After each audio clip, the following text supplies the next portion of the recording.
Assalamualaikum warahmatullahi wabarakatuh. Hai, perkenalkan nama saya Muhammad Arif Fadilah dengan NIM 19101411002. Sejatinya sebagai pengajar, kita haruslah menguasai 8 keterampilan dasar mengajar agar pembelajaran dapat berjalan secara efektif dan juga kondusif. 8 keterampilan dasar mengajar tersebut diantaranya: yang pertama, keterampilan membuka dan menutup pembelajaran; yang kedua, keterampilan menjelaskan; yang ketiga, keterampilan bertanya; yang keempat, keterampilan memberikan variasi; yang kelima, keterampilan memberikan penguatan; yang keenam, keterampilan memimpin diskusi kelompok; yang ketujuh, keterampilan mengelola kelas; dan yang terakhir, keterampilan mengajar dan juga memberikan pembelajaran terhadap kelompok kecil dan perorangan. Untuk itu, mari kita simak video berikut. Check this out. Assalamualaikum warahmatullahi wabarakatuh. Waalaikumsalam warahmatullahi wabarakatuh. Selamat pagi anak-anak. Pagi Pak. Baik, bagus sekali semangatnya pada kesempatan kali ini. Untuk mengawali proses pembelajaran hari ini, kita mengawali dengan membaca doa bersama-sama menurut keyakinan dan percaya masing-masing. Berdoa dimulai.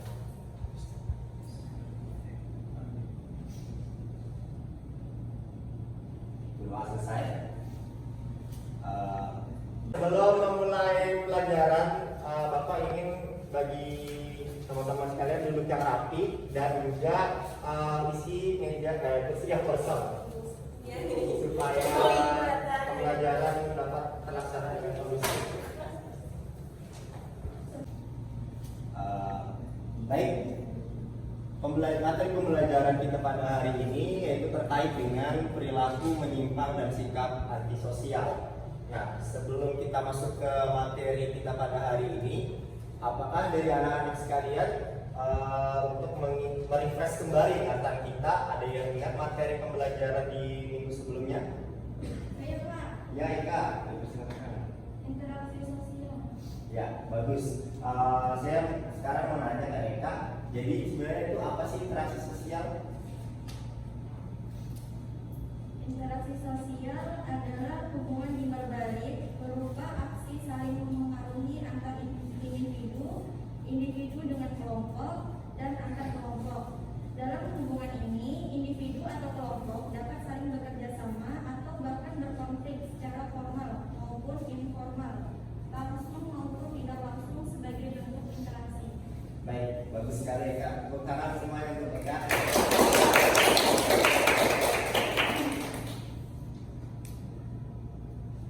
Nah, seperti yang Eka sampaikan tadi, bahwa di dalam kehidupan sehari-hari kita tidak bisa terlepas dari yang namanya interaksi sosial, baik berupa individu dengan individu maupun individu dengan kelompok. Nah, di dalam kehidupan bermasyarakat, kita juga tidak bisa lepas berpegang kepada norma dan nilai-nilai yang berlaku di masyarakat.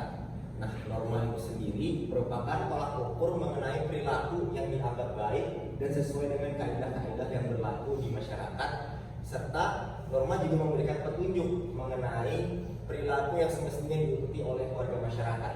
Norma-norma tersebut diantaranya meliputi norma hukum, norma kesusilaan, norma agama, dan norma kesantunan. Nah, dari penerapan dan pengaplikasian norma tersebut, ada dua kemungkinan yang dapat terjadi. Yang pertama, sikap warga masyarakatnya mengikuti norma-norma tersebut dan bersedia menaatinya sesuai dengan nilai-nilai yang berlaku di masyarakat. Nah, hal tersebut dinamakan dengan konformitas. Lalu, di balik adanya kemungkinan positif yang terjadi, juga memiliki kemungkinan negatif, yaitu ada pula warga masyarakat yang tidak mengikuti norma dan nilai-nilai yang berlaku di masyarakat sesuai dengan kaidah-kaidah yang berlaku.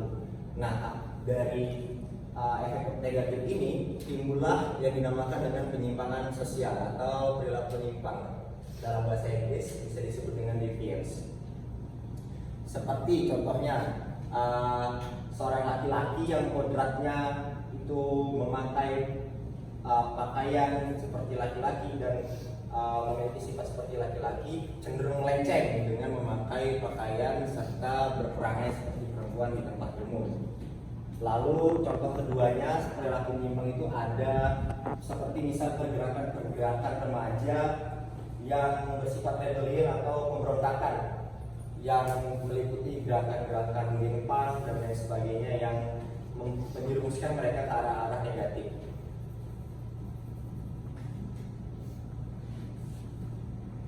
Nah, selain adanya perilaku menyimpang, di dalam sosiologi juga terdapat sikap antisosial. Antisosial itu sendiri terdiri dari dua kata, anti dan juga sosial. Anti artinya menentang atau memusuhi segala kaidah sosial yang berkenaan dengan masyarakat. Nah, antisosial itu sendiri berarti kita mematikan rasa empati dan simpati yang ada di dalam diri kita, sehingga kita cenderung tidak peduli terhadap keadaan sekitar. Nah, gambar kedua nih teman-teman, Bapak mau nanya lagi, ada yang bisa mendeskripsikan nggak mengapa tindakan bullying ini merupakan tindakan yang dapat menyebabkan seseorang bisa menjadi atau mempunyai sifat antisosial? Kalau yang bisa jawab maju ke depan, Bapak kasih 5.000 lagi. Ayo. Siapa? Siapa? Ayo. Saya Pak. Ya, pasti. Silakan.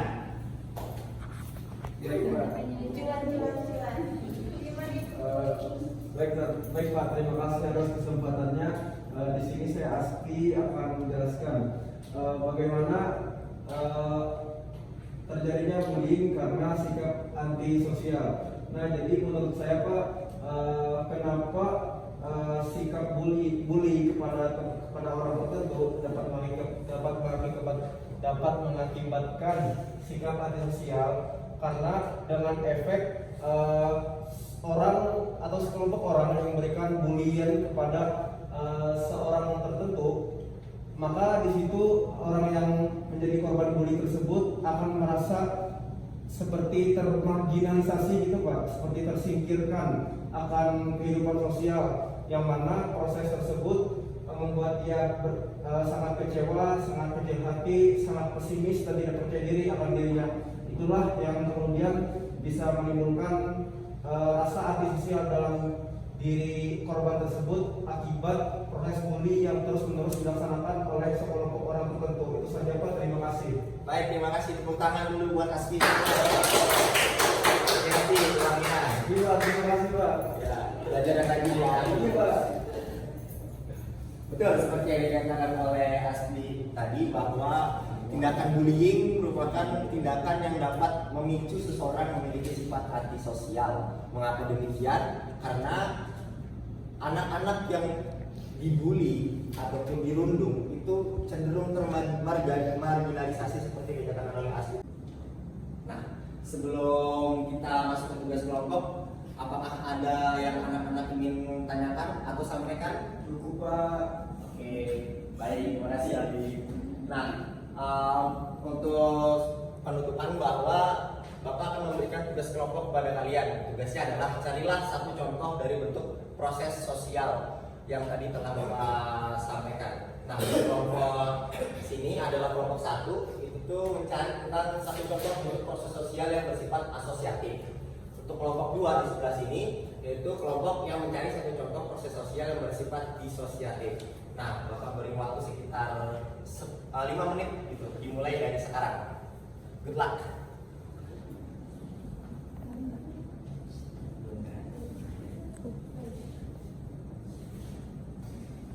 Apakah ada kesulitan anak-anak?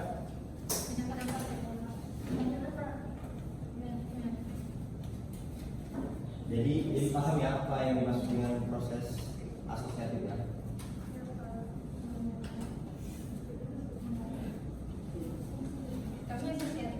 Ya, asosiatif yang bersifat integrasi ataupun memperhatikan kesatuan. Bagaimana sebelah sini? Paham nggak tugas yang Bapak berikan? Jadi proses disosiatif itu proses sosial yang berpotensi mengakibatkan perpecahan ya, atau disintegrasi. Bapak ulangi sekali lagi. Kalau ada yang mau ditanyakan, tanyakan aja.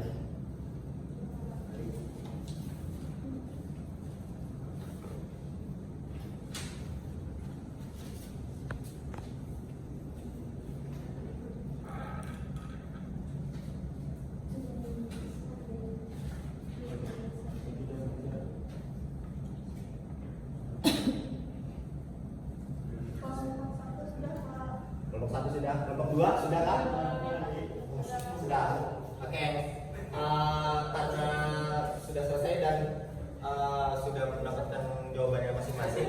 Nah, Bapak meminta satu perwakilan kelompok dari masing-masing kelompok untuk maju ke depan menyampaikan hasil presentasi kelompoknya. Dimulai dari kelompok 1 dulu, dipersilakan. Ya, Baju Serita, terima kasih. Tangan.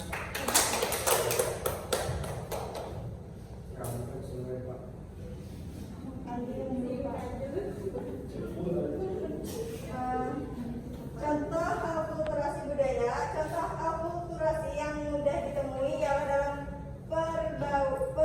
perbauran kebudayaan Hindu-Buddha dan kebudayaan Islam dan kebudayaan asli Indonesia. Berikut beberapa contoh akulturasi budaya yang ada di Indonesia. Yang pertama itu seni bangunan berbentuk bangunan candi di Indonesia pada umumnya merupakan bentuk akulturasi antara unsur-unsur budaya Hindu-Buddha dengan unsur-unsur budaya Indonesia asli.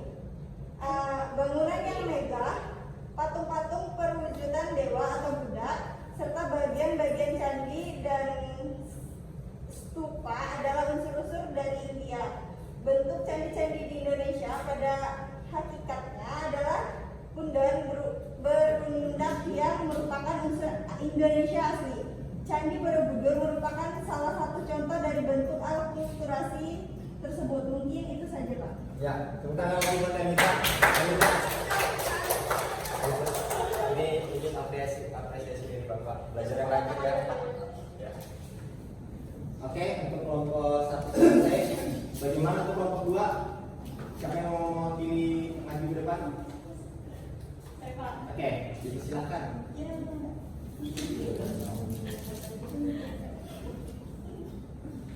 Baik, saya di sini mewakili kelompok 2 tentang contoh bentuk proses sosial yang bersifat disosiatif. Salah satu contohnya yaitu kontravensi. Jadi kontravensi ini adalah bentuk interaksi sosial di mana seseorang ini sebenarnya tidak suka dengan orang ini, tapi dia diam-diam aja itu nggak mengutarakan ketidaksukaannya. Salah satu contohnya itu seperti mencerca, mencela, memfitnah, mengkhianati dan menyebarkan apa ini namanya provokasi. Baik, itu saja dari saya, Pak. Terima kasih. Ya, tangan buat Prabianto. Satu, ini apresiasi dari Bapak. Belajar yang rajin ya. Maaf salah namanya tadi, Pak. Ya, silakan. Oke.